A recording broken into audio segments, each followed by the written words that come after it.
Today, I'm going to talk about what happens when you help yourself. When you help yourself, when you treat yourself as the most important person in the world, a lot of good things will happen. It doesn't mean you will not face any more challenges. It will not mean that your journey will turn easy immediately. Obviously not. But if you don't start helping yourself, good things will never start to happen to you. And even if they do, right, they will not last.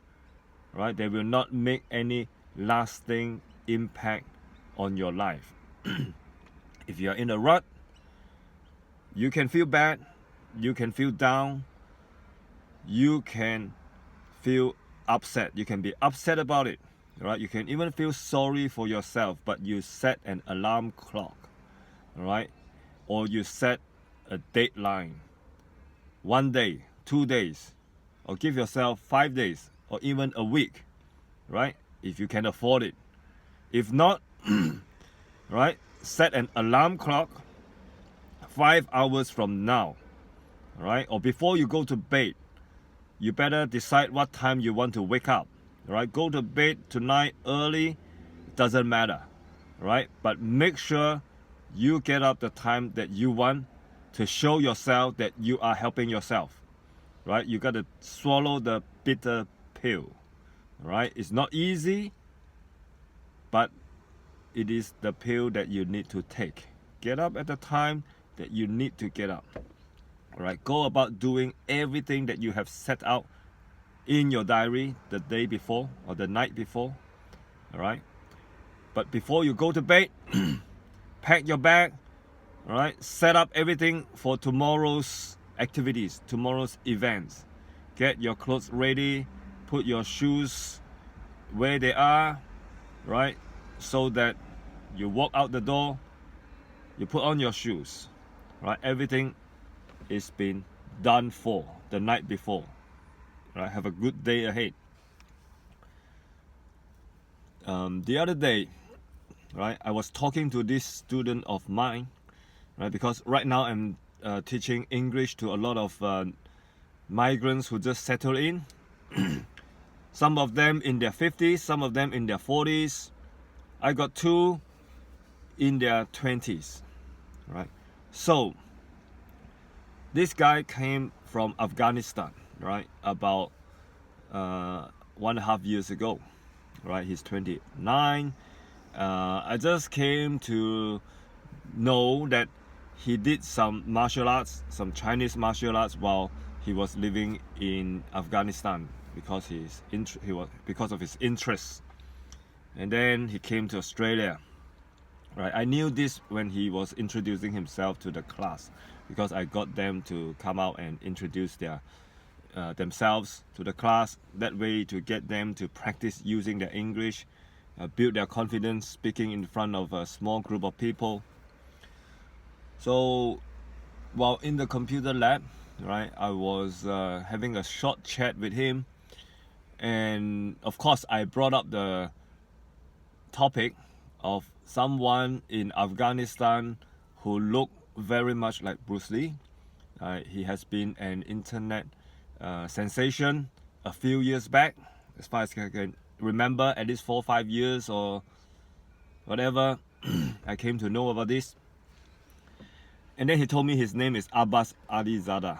They call him Abbas Bruce Lee, the Afghan dragon, right? So then I went back to the internet and did more research. So this guy, when he was young, 8 years old or 9 years old, he watched Bruce Lee's Enter the Dragon for the first time and got hooked on it.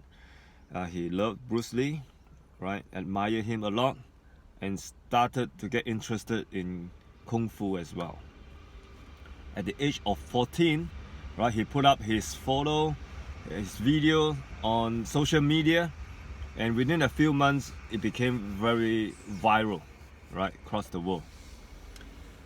And back in 2021, right, he actually was hunted by the by the Taliban. So the Taliban took over Kabul, where he was living at that time. They went into his apartment building, and fortunately they went to the wrong floor and he was able to escape. Eventually he made his way to Pakistan, and then some organizations, right, that came to know about him, when he became viral that time, those international organizations, they arranged a UK visa for him, right, as a refugee. And so he was able to bring his immediate family, to the UK. And right now he's settling in the UK. He lives there. And in one of his interviews, he planned to get some of his other family members who are still in Afghanistan over to the UK. As of now, he's living in the UK.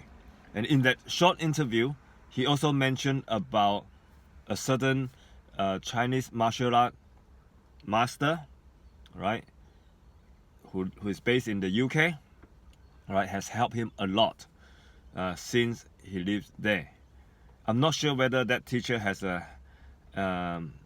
helped him get out from Afghanistan or has helped him arrange for a refugee visa. But from the article that I have read, some international charitable organization has organized a visa for him. So it was really, really impressive, a very inspiring story. He grew up in a very small town called Pawan, together with 10 or 11 siblings, right? I think 10 siblings, and conditions were very poor for him. When he was interested in martial art, he attended the lessons regularly, but then he had to stop. After a while he had to stop because his parents could not afford the fees anymore, right? So growing up in such abject poverty, right, he persisted, right, in his quest to train like Bruce Lee, right, to eat well, rest well, and build his skills, continue training himself to be the martial artist that he has wanted to be.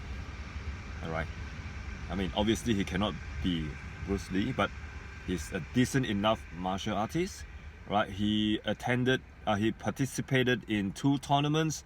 The first time he took part, he got a bronze medal, right? And the second time he took part, he had a gold medal, right? That was in Afghanistan, right? So the tournament is like,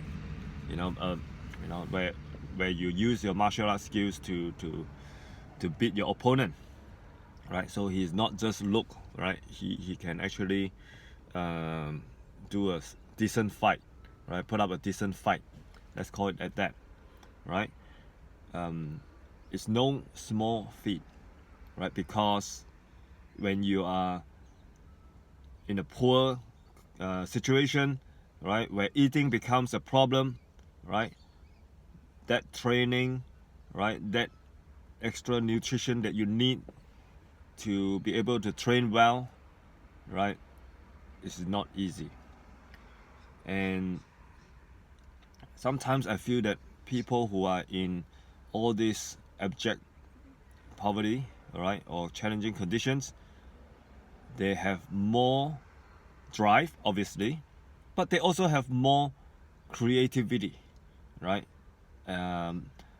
to craft a path for themselves, because there's no other way, that they can see that would take them out of poverty. Obviously, it was very hard for him to connect the dot forward, but he followed his heart, right, and he thought this is a right path, right? Eating well, training well, staying healthy, right, for a young man keeps him focused keep him from being distracted from everything else that's around him, right? The chaos around him, right? So he was able to stay focused to achieve, what he had wanted to achieve to a very successful degree.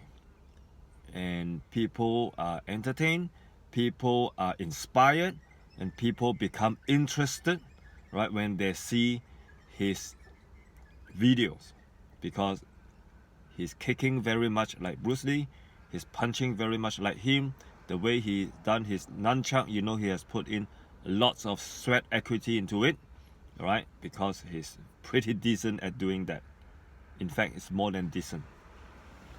So that story inspires. All right, I did a short, Q&A with the students. I get them to read a short article about his story, and then go through a few questions. Not only the factual questions, like what year was he born, when did he arrive in the UK. I mean, these are some questions that I have put in, but also some questions that are very much reflective in nature. So then they can have deep discussions, deep conversations with their classmates, and then share it with the class. Because I really want them to, feel and explore, the certain adjectives in English that they are feeling, right? In their mind, in their heart, right? So that they're able to express themselves more effectively using the English language. And this story reminded me of another clip I've watched that was about 3-4 months ago. It was an episode from Diary of a CEO, where the host, Stephen Bartlett, interviewed a former football great from France, right? He had played for Arsenal, right? Thierry Henry, right? Thierry Henry. And he talked about his life, right? In the first 15 minutes or first 12 minutes, right? He started off talking about his surroundings, growing up, in the neighborhood, a working class neighborhood in France, where you have a lot of new migrants settling in. He was born in 1977, and the township started in 1977 as well. Growing up wasn't easy. It has lots of diversity, lots of poverty, lots of problems, lots of gangs on the streets. But somehow he managed to survive that, stay out of that, right? The bad elements did not, affected him, or did not mess up his path to become the great footballer that he is. The great legend in football that he is today. Partly because he had a brother who is still, of course, 7 years older than him, right? And his brother and his friends were basically, or literally, the first group of people who started to have a job, right? After they finished high school or whatever, right? So they have cars, right? And they look out for him, right? So that the gangs don't touch him, right? But other than that, he shared with the host, right, Stephen Bartlett. He said, I'm not sure if you feel that when you have some special talent, right, and people know about it, people around you know about it, they kind of leave you alone, right? They kind of protect you, right, by not messing up with you, right, by not trying to influence you, trying to not get you into trouble, because they say that these guys on the streets, this guy might make it one day. Look at this boy here. he's a great player and he's from our town, right? You know, we leave him alone. One day, he might be a very good footballer. So that leads me to the conclusion, or to this realization that, you know, you really have to help yourself no matter what, right? No one will really help you, right? People whom you expect would give you a helping hand might not help you, and most likely they would not help you, right? But you help yourself regardless, because you are the one person that is with you 24/7. Even if you have a buddy, even if you have a twin brother, right, he can't be with you 24/7 because you live in your head. All right, you sleep with yourself. You take the train with yourself. You walk with yourself. You can't be having someone by your side 24/7. So you help yourself. And when you help yourself, even though those people around you supposed to give you a little extra push and they don't, that's fine. Because when you start helping yourself, some strangers you don't know, right? Some people you don't expect any help from, those are the people that might help you. But you don't hope for that either. You help yourself. Just help yourself.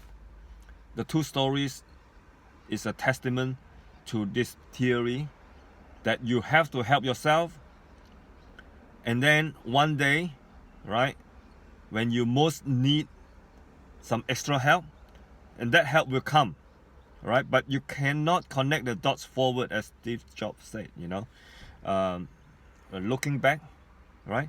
Because he helped himself, right?